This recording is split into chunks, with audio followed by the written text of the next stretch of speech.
right, so hello everybody and welcome to Conscious Control. And today we're going to be talking about the brain's networks. Now, understanding the brain's networks is extremely crucial when it comes to understanding consciousness, understanding the brain itself, and understanding conscious control. But obviously neuroscience is hard, and so the point of this video isn't necessarily to dive into the science, but to simplify those concepts so that everyone can walk away from this video with an understanding of how your networks balance to make up your conscious experience. And I'm going to be using this video as a reference point going forward because the entire principle of conscious control is founded upon having an awareness of the way that your brain works so that you can manipulate it intentionally. Now, for the true science nerds out there like myself, I will be making an in-depth video for each network individually and go into the science of each network individually and really explain everything thoroughly. But this video is more for the sake of understanding for friends and family. Okay, so first of all, just to make sure we're all on the same page here, the brain is made up of a bunch of cells called neurons, right? These neurons transport chemical information in between them in the form of electrical impulses, which create brain waves, right? These impulses and these pathways create networks of neurons, networks of different paths. These networks do different things in the brain and make up the brain in all of its glory. All these networks are connected in one way or another, but many of them are functionally distinct, meaning that certain areas of the brain team up to carry out a specific function or a specific set of functions. Now, even though that may be the case, each network has nodes inside of it, NODES, which are high traffic areas that basically connect one network to the rest of the other networks. You can imagine it like the country has cities which are connected by highways, roads, back roads, and the occasional dirt path. Highways are obviously more well-traveled than dirt paths, but in the brain, if you take the dirt path often enough, it'll turn into a highway eventually. That's the key thing about the brain. It's adaptable, it's plastic, as in neuroplasticity. So the dynamics of your networks change and evolve based on the world around you in real time, based on your experiences, based on your perspective, based on your needs, based on the substances that you consume. Literally everything has an impact on the balance of your brain's networks moment to moment. Imagine if the road system just passively changed every single day to optimize the needs and the habits of the people driving them. In the brain, if you can single out many different functional networks if you zoom in far enough, but if you zoom out all the way, there's essentially 7 main functional networks.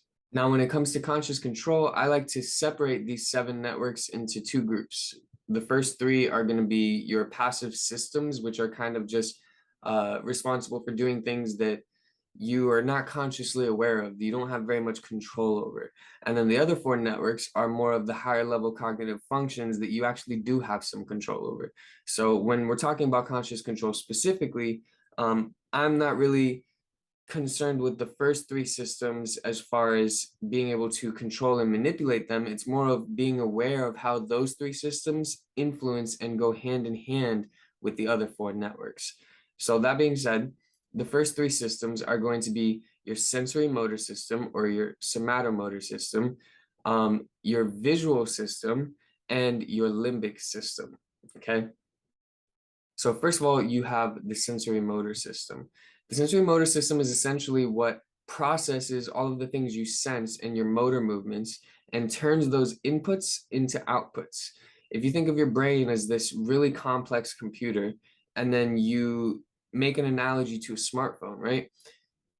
If your brain is a smartphone, the sensory motor system is the part of the brain that's taking in all of the inputs, the information from the camera, the buttons, the volume buttons, the touch screen, the microphone, etc. And it's turning all of that data into code, which is what the computer needs to be able to use that data and process it.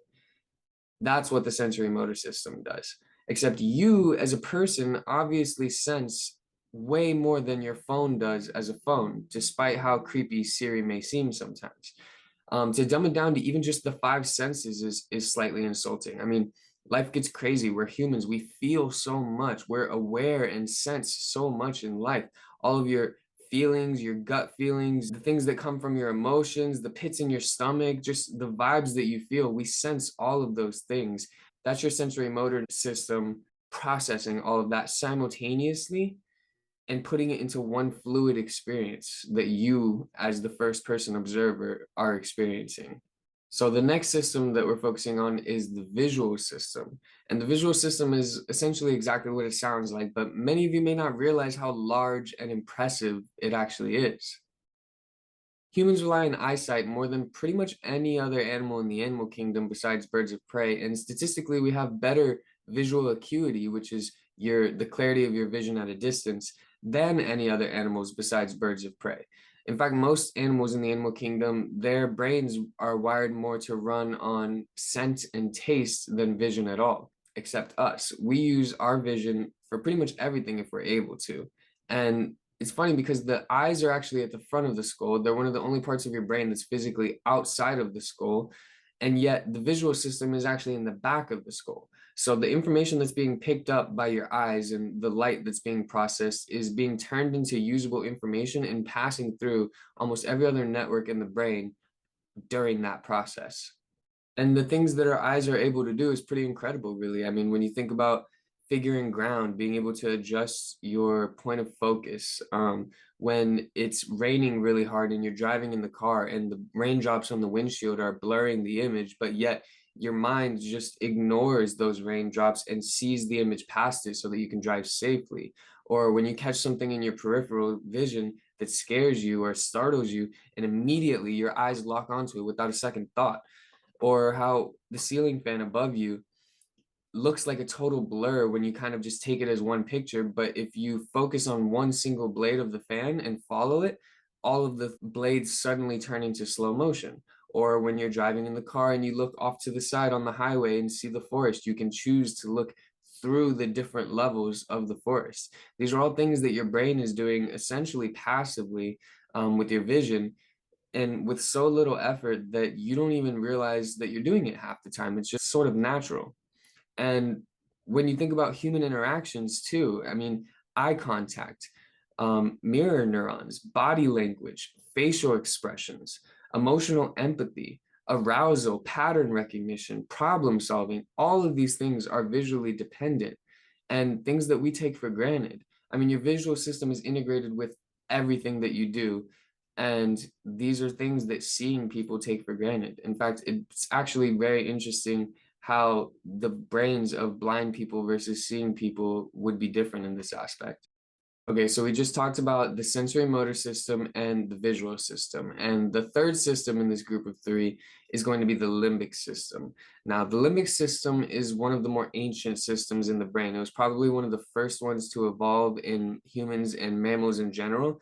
And it's made up of areas of the brain like the hippocampus, which deals with memories and past experiences, and the amygdala, which deals with emotions and emotional responses to stimulus, as well as your motivations and behaviors based off of those emotions. Now, those two areas of the brain together carry out one of the main functions of the limbic system, which is regulating your emotional responses to things based on the situation, based on the context, and based on your memories of the past, is who you are as a person. It's the reason that if your best friend roasts you in a way that only your best friend could, you don't necessarily get as upset as if someone who you dislike or someone who is not as close to you said the exact same thing, because that's your best friend. They can say that. They know you well enough to say that. It's different. Some things just trigger you, and context is everything.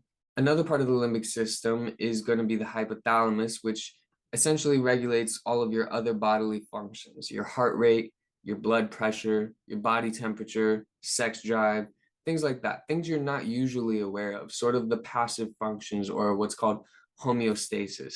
But overall, the limbic system essentially acts as a regulator. It mediates both the ancient side of your brain and the emotional higher level functions of your brain. and regulating our emotions and behavior according to your context and your past experiences. And like I said, some things just trigger you. If you had a traumatic event in the past, anything that reminds you of that traumatic event is going to make you feel some type of way. And it's hard to put those feelings into words, but the limbic system is what's giving you those feelings. And again, of the 7 networks or systems, those 3 are going to be the ones that have to do with more of the passive functions of your brain, the things that you're not consciously aware of moment to moment. The next 4 networks are going to be things that you have a little bit more control of. So when we're talking about conscious control, these 4 networks are the ones that I'm mostly concerned with. So they're the ones I'm going to spend a little bit more time on. And those 4 networks are as follows. First, you have the default mode network. Then you have the central executive network. Then you have the Salience Network, and finally, the Dorsal attention network. The way that I remember them are the default mode network is the internal network. The central executive network is the choice or control network. The Salience network is the importance network. Salience actually literally means importance. And the dorsal attention network I call the intentional attention network.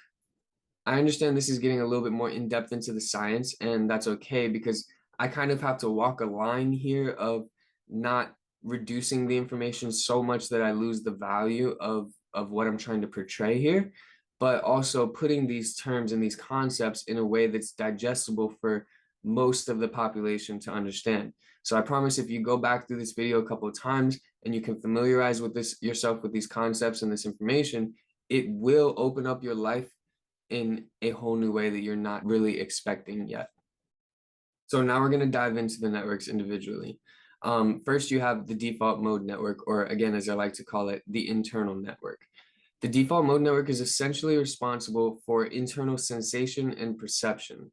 It was called your default mode for a reason, because during research studies, when people were sitting under brain scanners, and in a brain scanner, you essentially have this device wired up to your head, and you're waiting for instruction. You're waiting for whatever the course of the study or the method of the study calls for. And in that time period, they found that this network, the default mode network, was essentially always active, at least to some extent. And it's a very large network. It's a very important network and one that takes up a lot of resources in the brain. So that's why it was kind of labeled the default mode. And you'll see why in just a second. I call this network your internal network because that's essentially what it comes down to. It's your internal mind, it's your ego, it's your sense of self and identity, but it's also any passive mind wandering or thoughts that you may have, which is why it's pretty much always active at least a little. I mean, in this modern world, we're always thinking, always consuming some form of content, and the pace is only picking up as time goes on. A lot of us are self-described overthinkers. We have thick default mode networks, and it's giving us a lot of trouble in life. I mean, anytime you're having intrusive thoughts, memories of the past, imagining a conversation between yourself and other people before going out, any internal dialogue, whether it's intentional or non-intentional, whether it's just some music playing in the background or it's you genuinely talking to yourself, whether that's positive or negative, all of this is the internal network. So it's no surprise then that it's heavily associated with depression, anxiety, ADHD, PTSD, schizophrenia. Notice a trend here? But as with most things, it's not necessarily black and white. It's a gift and a curse, really. And it's what separates us from the rest of the animal kingdom. I mean, it's also the reason that we're able to use complex reasoning and problem solving and planning for the future and strategizing. And it's why we have a huge capacity for language. I mean, when you think about language itself, it's essentially just sounds in order that have meaning. And if you don't know the meaning of those sounds, if you don't know the language that you're hearing, they're just sounds. But if you do know the meaning, the agreed upon meaning, then these words, these sentences, these structures can portray so much context with them. And our ability to pull that context out of those sounds is the internal network. So we're still learning a lot about what the default mode network is, the extent of it, how it works. But it's safe to say that it's really at the core of what makes us human and what differentiates us from the rest of the world as far as animals go.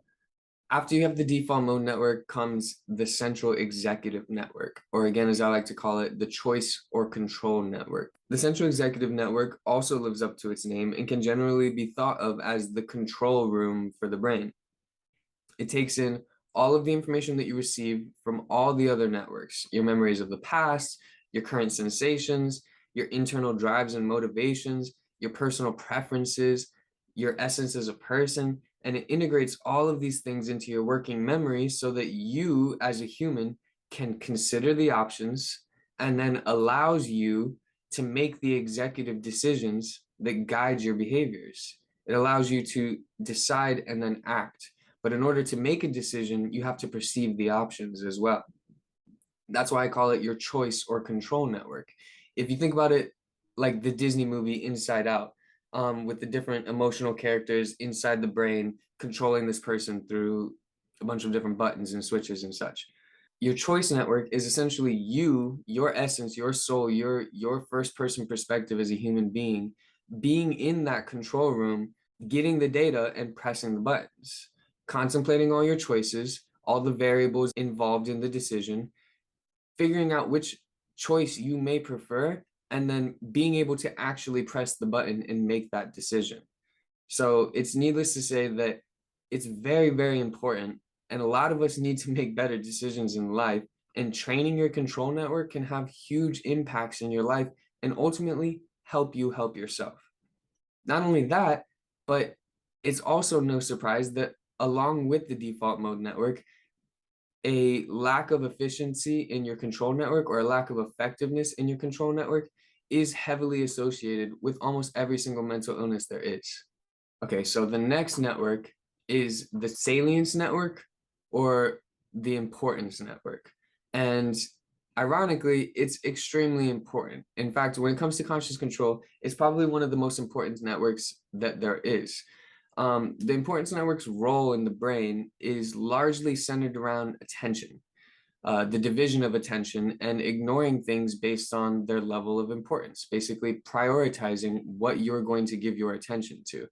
It's essentially a subconscious moderator of the brain's processes, like a moderator would in a formal debate. Your brain is constantly taking in massive amounts of information from each of the networks. And whether that information is coming externally from your senses or the world around you or internally in the forms of thoughts and feelings, your brain is perceiving it all simultaneously. However, in waking consciousness, in short-term memory, there's only a certain amount of things that you can give your attention to at any given moment. There's a finite amount of attention to be used. You may have heard that you can't truly multitask. You can only switch your attention between two different tasks efficiently. And that's true. This network is sort of what guides the switching between those tasks or tasks in general, based on what's important at the time. If you need to focus on one thing in one moment, and then you need to switch your focus to another thing in another moment, your Salience Network is what's saying, okay, this moment is for option A, and this moment is for option B, and it's what's guiding the shift of your attention between them. But it's not just used in the case of multitasking. In fact, it's often used in the case of goal-driven rewards. So as a human, you have two sets of needs and goals. First are primary needs, and second are secondary needs. Primary needs are things like sleep, food, water, survival, sex, things like that. Secondary needs are everything that comes after that. If primary needs are met, secondary needs are completely subjective to you as a person. But that being said, if primary needs are not met, you can't focus on secondary needs. If you haven't eaten in 3 days, you're not thinking about how you're going to be happy. You're thinking about how you're going to get food. And the Salience Network is what prioritizes those processes. Salience Network is what says, if I haven't eaten in 3 days, I need to be only paying attention to ways to get food or else I will die, period. However, if all of your primary needs are met, then the job of your Salience Network is to work out what are the secondary needs? What are your next goals? What's important to you? What needs to be given attention to? And that's something that we're not always in control of, but that's something that we need to work to be more efficient at so that we can prioritize and set goals better. Another example of what the Salience Network's job is to switch between the activity of the default mode network, your internal network, and your choice and control network, because those two networks generally clash, meaning they're anti-correlated, meaning that they're generally not active at the same time, because the control network is task oriented. It's generally active when you're in the middle of something that you have to control. You have to execute this process. If you're doing work, you have to figure out what words to write and you have to go write them. If you don't have anything to do, if you don't have a task at hand, that's when your mind is able to wander. So the Salience Network switches between these two things as things become important. Is your mind wandering? Do you have nothing to do, nothing that's currently important? Or is your Salience Network saying, this is currently important, so my control network needs to be active so that I can do it? I think that the best analogy here is driving, right? Driving is extremely easy to mind wander during because it's extremely easy in general for a lot of people. All things considered, when most car crashes happen, it's from a negligence of paying attention, not because driving is difficult. It's because it's so easy that you stopped paying attention and then got into a car crash. So that being said, if you're driving on the highway and you're looking at your phone, or you are just simply looking at a thought, you're just watching a scenario in your head and you're not paying attention, and then all of a sudden someone cuts you off, well, your brain is going to immediately pull you out of that thought so that you can slam on the brakes and protect your life, because ultimately survival is a primary need, and your Salience network, in the matter of a millisecond, recognized that the thought that you are currently paying attention to, or the Instagram post that you were just looking at, is far less important than slamming on the brakes so that you make it out of that situation alive. And it immediately took your attention away from that Instagram post or that thought and shifted it outwards so that you could react in time. And that's a really good example of the level of importance of the Salience network when it comes to primary goals. But again, when all primary goals are met, you can actually train your Salience network to react just as swiftly and just as intensely to your secondary goals, so that things that you set in your own mind as a goal become just as important as survival or food or water or safety. Lastly, but definitely not least importantly, you have the dorsal attention network, which again I call the intentional attention network. And I'm going to be shortening that to say Ian, because intentional attention network is a mouthful and it gets old very quickly. So we're going to call it the Ian network. So the Ian network is essentially the sustained intentional allocation of attention. And what that means is when you choose to give something your attention, the Ian network is what allows you to actually carry that out. It can be thought of as the right-hand man of the control network and the Salience network. The importance network determines what's worthy of that attention.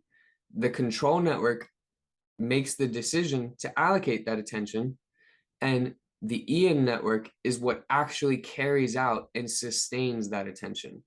Remember when I said that the control network and the internal network are anti-correlated? Since the Ian is so closely tied with the control network, it's also anti-correlated with the internal network. And what that means is, let's say you're reading a book and you decide, I'm going to sit here and read this book for 60 minutes. What are the chances that you are going to go 60 minutes, 1 hour of completely uninterrupted, sustained attention on that book? Unless you're already in the flow of it or you read a lot, probably very little. You will probably get distracted at least once or twice. Personally, I have ADHD, so I'm very familiar with trying to read and then reading a sentence while simultaneously having a thought and having to go back and reread that sentence because I wasn't truly paying all of my attention to it. That happens to a lot of people, as I understand. And what that's an example of is your internal network interrupting the intentional, sustained attention of your Ian network and siphoning attention away from it. That's what I mean by they're anti-correlated. If your internal network pops up a thought, it's taking attention away from your EN network inevitably. If you are intentionally using your EN network to give your attention to the book in that moment, you're also silencing your internal network in that moment. So when it comes to conscious control, again, it's important to practice combining your salience network or your importance network, your control network, and your EN network in order to stop your internal network from siphoning attention away from whatever is currently the task at hand. And that's a big concept in mindfulness. That's a big concept in meditation. That's a big concept in focus in general. And that's a big concept in being successful in essentially anything. So just as a little recap, again, we have the three systems that are mostly passive that you don't really have too much control over, which is your sensory motor system, your visual system, and your limbic system. And then you have your four networks, which is your internal network, your control network, your importance network, and your intentional attention network. Now, the entire idea of conscious control is understanding in real time, in moment to moment, meaning when you are reading that book, when you are driving, when you are trying to focus on your schoolwork, when you are playing a sport. It's understanding moment to moment how these networks are balanced in your mind, how they're interacting as they shift, so that over time, you can recognize the ways that they shift and start to influence them or shift them on purpose or stop them from shifting on accident. Understand what I'm saying? So to do that, it's also important to understand how they interact with each other. So again, I said the first three systems sort of go hand in hand with the other networks that are there. So for example, your limbic system, the things that trigger you, that has to do with your past experiences and your memories and your emotional drives and motivations. That's extremely, extremely involved with your internal network and your control network. If you are faced with a decision that reminds you heavily of a decision that you've made in your past, that was an experience that you had was traumatic or was extremely important, then when making that decision, you're going to consider your past memories. You're going to consider your emotional responses to those memories. You're going to consider the way that it makes you feel in this current moment. Are you still having a traumatic response or a reaction to this based off of the things from your past? And all of those things are going to be factors in the decision that your control network makes at the end of the day, or that you make using your control network at the end of the day. Your salience network is very highly tied to your visual network. The things that you pick up in your field of vision, the things that you pick up in your sensory motor network are the options that your salience network has to give its attention to. The intentional attention network isn't just in the same way, also heavily tied with your visual and your sensory motor network. And at any given moment, all of these networks are playing a part. And the level at which they play a part, the proportion at which they play a part, changes in every single moment. And awareness is key. There was a study done where they gave Navy SEALs, I believe, and you can fact check me on this, but they gave Navy SEALs a hearing aid essentially that allowed them to be constantly able to hear their heartbeat. And long story short, at the end of a few weeks or at the end of the study, because they were able to hear their heartbeat 24/7, they were able to identify the things that increase their heart rate, things that decrease their heart rate. And they started to be able to control their heart rate intentionally on command, or at least influence it without those factors actually being present. Just having the awareness of how things in their body were shifting and working gave them the ability to manipulate those things.